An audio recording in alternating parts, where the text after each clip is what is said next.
Hey guys, what's up? Welcome to our 5th episode of Swimming Podcast. If you're new here, I'm Kate, and every week I talk with different people who have positively impacted the sport of swimming.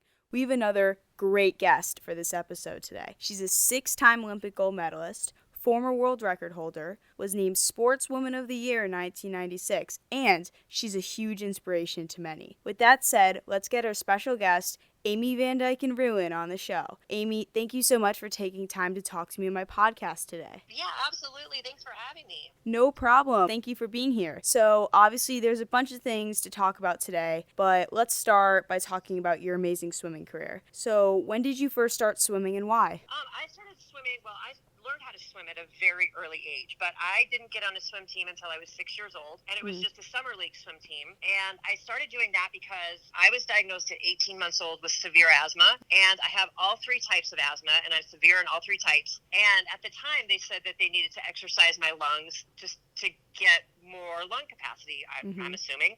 And they said that water sports were great for asthmatics, and so I started swimming, and the rest is kind of history.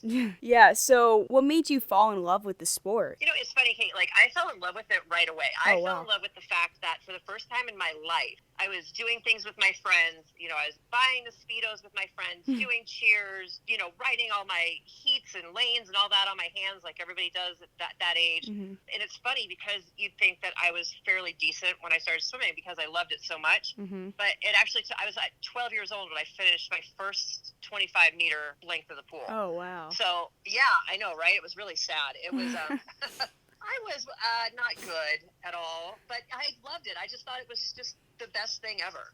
So you said you were 12 when you first completed that first lap, and how old were you when you saw that the Olympics, I'm sure you probably had a dream of reaching the Olympics. When did that dream first settle in and start to become a reality? Well, I first had the dream, I was kind of young. It was like the 88 Olympics, which I know was way before your time. I was watching Janet Evans, who is my age, and she was just tearing it up. She won, 3 gold medals. I watched Matt Biondi, he was on fire, and I thought, oh my gosh, I want to do that. And it wasn't really until my senior year in high school when I thought that it may be a possibility. So it was a dream for a really long time before I was actually even a decent swimmer. Did you have a specific event that you thought maybe I'm going to go for this, or were you just like, we'll just see, let's see how it plays out? Yeah, I was like, let's just see how it plays out. And then my senior year in high school, I'd actually qualified for Olympic trials in the 50 free and the 100 butterfly. So I figured, well, those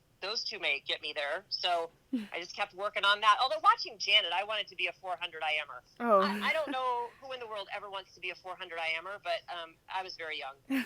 Do you have a favorite moment or the most memorable moment throughout your swimming career? Oh my gosh, I have a bunch of them. I remember I went to my first nationals, and I was in the locker room, and Janet Evans and Summer Sanders were sitting there talking to each other, and Summer looked over at me and said, I really like your shorts. And I was like, oh my gosh, Summer Sanders likes my shorts. I told her that years later. She's like, yeah, I don't remember that. But it made my whole entire life at that point. Yeah. And then I remember, actually making a team with Janet Evans and becoming actually decent, good, fairly good friends with her.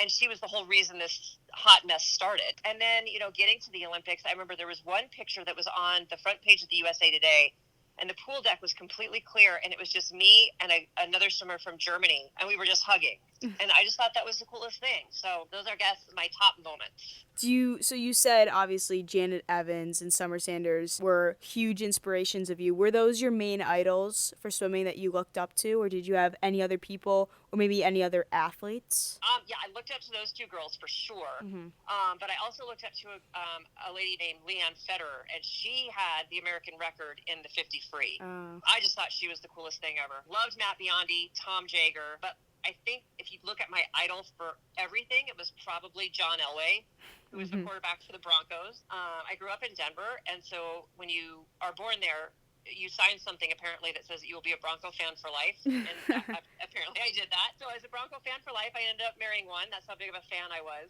But I loved how John never gave up. I remember watching this one game.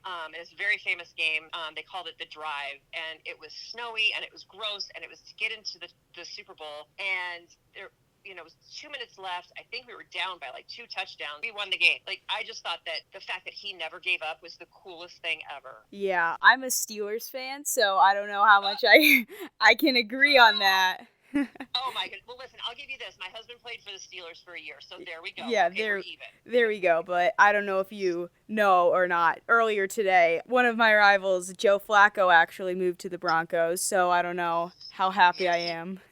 I am very happy because at least now we'll have a quarterback. This will be great. It's really hard to play a football game without a quarterback. We've been doing it for years, so I'm actually pretty stoked about this one. So, once you finished swimming competitively, what did you see ahead of you, like, for the future? So, I went to high school. Geez, I went to college to teach high school biology to deaf students. Oh, wow.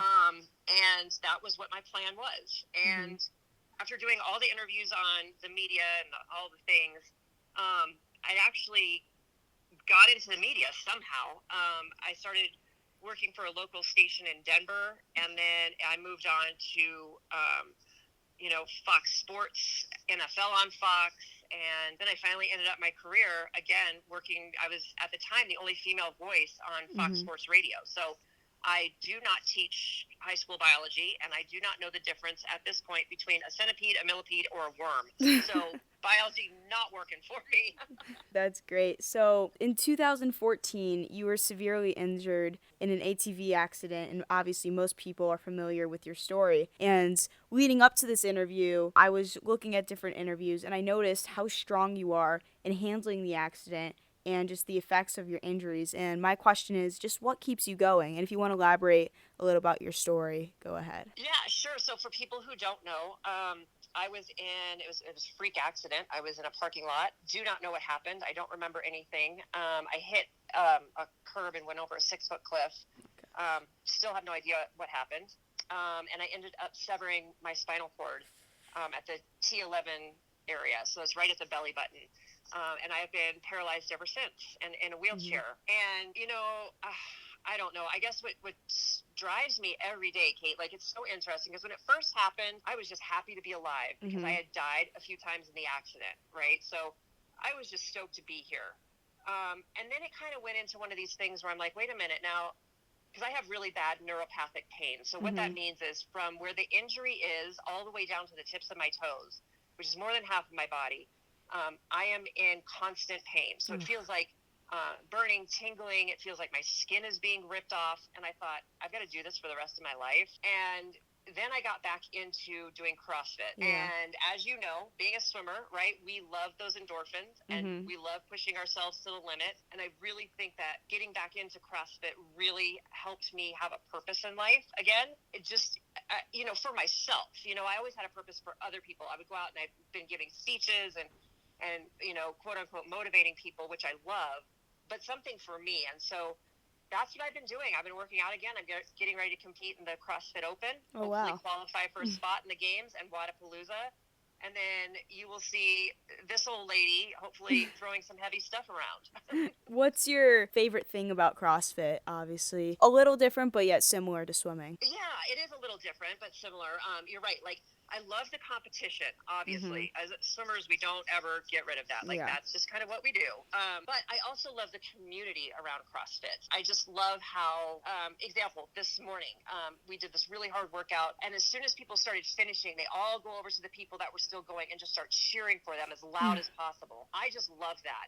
I also love the fact that if I am really grumpy at my husband, I can throw something heavy and then throw it on the ground and be like, take that, that was you. So I don't know, I get a little stressed out too. So you said before you talked about CrossFit that you just love giving speeches and talking to you. So what does it mean to you to be able to inspire so many people? Oh my gosh, that's such a great question. And I don't know.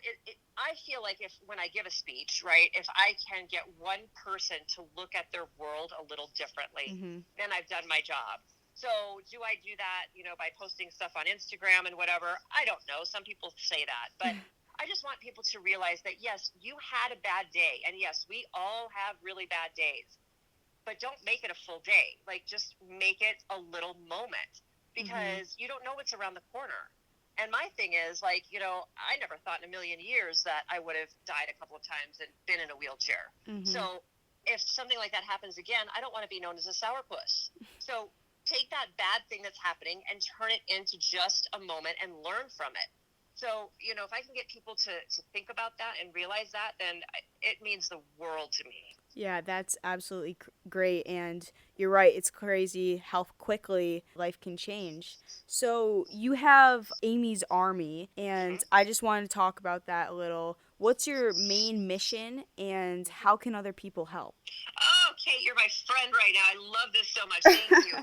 No problem. So Amy's Army, I started right when I got out of the hospital, as a matter of fact. And what we do is we give custom wheelchairs to kids 18 and under. And the reason for this is the way that insurance is written is that you can get one wheelchair every 5 years. Oh, wow. So if you think of how a kid grows from the age of 1 to 5 or 5 to 10, 10 to 15, it's ridiculous. Yeah. So you either have to get a chair that's really, really big, and then that causes all sorts of problems, or when it fits, which will then be small, which then causes other problems. So we get them custom wheelchairs, and then we'll take their wheelchair and we'll get it refurbished, and then we'll get it to another kid. But that's what we do. And one of the cases that I love talking about was this sweet little girl, Emma. And she became paralyzed over a couple of years, which I don't know if it's easier or harder that way, but she had a bunch of tumors on her spine that had to be removed. And she finally became paralyzed, and they had her in a wheelchair that insurance would pay for, which is a wheelchair that when you're at the airport and you see all those old people being pushed around in those chairs, that's what they get, which is not cool. It's not comfortable. It's heavy, whatever. And she was so embarrassed she didn't want to go to school anymore. And so we got her a brand new wheelchair with wheels that light up, and it's purple and the whole thing. She picked it all. And she decided she didn't want to be homeschooled anymore, and she's now in public school. That's great. So it's so cool. It's so neat to be able to change someone's life like that. So that's what we do. If people want to donate, or we've got really cool hats, shirts, things like that, you can go to the website amyvandyken.org. I like to keep it simple, Kate, because I'm not a smart woman. I've inhaled a lot of chlorine in my life, and I don't remember things very well. I'll put the link in the description, and you can click on it and check it out and hopefully donate. And so, speaking of wheelchairs, I saw a video of you skiing with a new type of ski and chair. What's that like, still being able to ski, and how does that make you feel? Oh, my gosh, Kate, when I first got out there, I was so stoked. I mean, I could feel the wind rushing against my face again, and it was so much fun. So snow skiing has been an amazing gift to get back. I've even been water skiing. I love going fast, obviously. Obviously. So I love those two sports, and it really is neat that there are organizations out there that can help people who are in wheelchairs learn to do the sports that they loved again. Plus, the thing that's cool, too, is I'm 6 feet tall. So when I used to ski and fall, it would hurt a lot. Yeah. Now I'm way closer to the ground. It doesn't hurt nearly as much. Yeah, I've actually never been skiing before, so maybe I better, maybe I gotta try We should go that. skiing together. That would be fun. Yeah, so obviously now you went skiing, you've been swimming. Hopefully you like summer sports better still, right? Can you deal with the cold? I'm a summer sport kind of girl. Girlfriend needs a tan. No, I don't like to be cold. Obviously, being a swimmer and speaker, I'm sure it's brought you to many different cool places around the world. Do you have a favorite place to go, or favorite place that your entire career and speaking has taken you? Yes, I've got 2 favorite places. I loved Finland, which I know when I just got done saying that I don't like to be cold, and then one of my favorite places is Finland. I don't know if that's because that's where I got my first world record or not, but I just thought it was beautiful. The people were lovely. And then my second favorite place, and I would love to go back, was Rome. Oh, yeah. And we got to see the Vatican from our hotel room. But you know how it is with swimming. It's you get to go from the hotel to the pool, and that's about it. So we didn't get to really see a lot of it, and I would love to go back to Rome. I just think it was outstanding.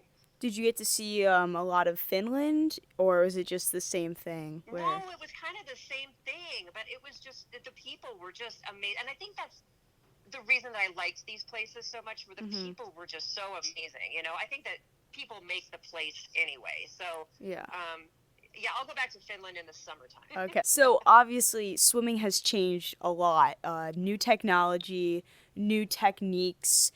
Is there anything you wish you would have had like technology-wise, while you were swimming? Oh my gosh, that's a great question. And when the suits that are now illegal were out, I was cussing technology. And so I was like, it's just not fair, which everyone obviously agrees. So, I'm going to be honest with you. I don't think so, because I had a great career. Mm-hmm. I swam as fast as I could. I did the best that I could. I do wish, well, here we go. Here's one. I learned that sprinters don't train twice a day, every day now, and they don't put in the yardage that I used to put in. Mm-hmm. So that being said, I wish that were around when I was training, because I trained more like a middle distance swimmer, which is not cool for me, because I am not a middle distance swimmer. And that's why I swam the 50 and the 100. I can count to 2. There you go. That's it. Done. So I wish that were around, and I think that's about it.